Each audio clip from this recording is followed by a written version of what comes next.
if we're talking about income inequality and why it's changed over time, one very important topic to think about is technological innovation. Now, since the 1980s, wage inequality has increased. Now, you may say it increased dramatically if you align more with Piketty and Sayers' works. If you're going more off of Bezzagelloso's work, you may say it increased, but not so dramatically. Either way, it has increased. And economists have been asking for the past 20 or so years a very important question. Why are high-skilled workers earning so much more than low-skilled workers? What can explain this change and this very significant change in the structure of the US economy? One of the most influential explanations is skills-biased technological change, or the idea that technological progress and the adoption of these technological innovations increases productivity and wages of skilled workers significantly, and much more than unskilled workers. So you have different effects across different skill levels. Um, Over time, this idea has been more or less popular as a way to explain this. So we're going to look at Otter, Kearney, and Katz and their work kind of revisiting the skills bias of technological change. So here the authors argue that technology remains the central driver of rising wage inequality, but the pattern is more complex than originally thought. So instead of simply increasing the demand for skilled workers, what happens is that new technology complements high-skilled cognitive jobs. It also replaces routine middle-skilled jobs and then leave many low-skilled service jobs relatively unaffected. So this has a lot of different changes depending on where you are in the skill hierarchy. So this leads to job polarization, and as some political commentators call it, the great hollowing out of the middle. We see kind of a destruction in these middle skill jobs, which was a path into higher earning occupations throughout someone's career. So the labor market has been restructuring into three tiers over the past 50 years or so. So there are growing jobs, and these tend to be high-skilled professional jobs like engineers, analysts, managers.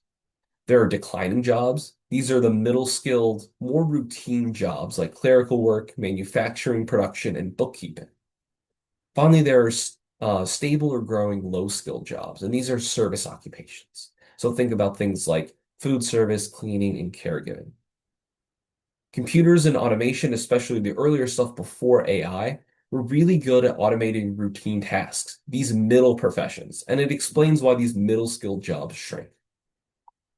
So Otter, Kearney, and Katz show the wage inequality increased sharply after 1980. High-skilled workers saw the largest wage gains over this time, and the college wage premium rose. So workers with a college degree increasingly earn more than workers with only a high school education.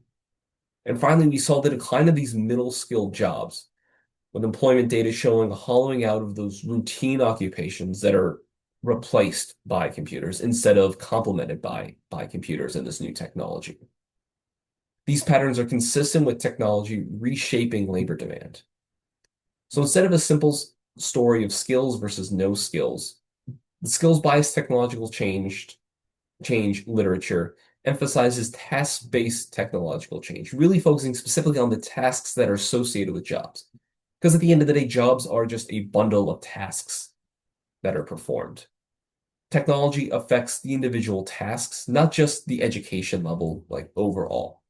So it's really useful for thinking about the effects of AI adoption by breaking down jobs into bundles of tasks and focusing on the specific tasks that can be complemented or substituted with AI. So I'm currently working on trying to explain the adoption of AI across licensed and unlicensed professions, and these job tasks are really important for me in this analysis, I'd say.